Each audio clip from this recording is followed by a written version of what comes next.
শেখ হাসিনা গদি স্যার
আপনাদের কাছে অনুরোধ করতেছি, আপনাদের হাতে যাদের লাঠি আছে লাঠিগুলো ফেলে দেন, কারণ এটা লাগবে না।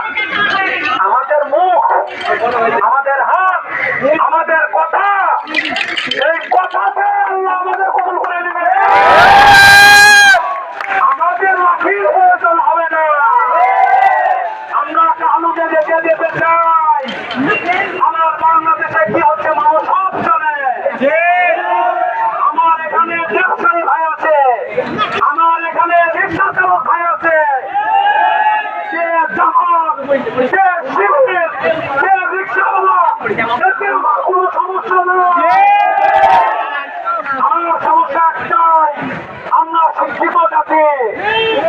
আমাদের যারা অপরাধ করার মতো মর্মান্তিকতা আমাদের নয়। আমরা শিশু শৃঙ্খল ভাবে আমাদের দাবি পূরণ করতে। আমার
খবর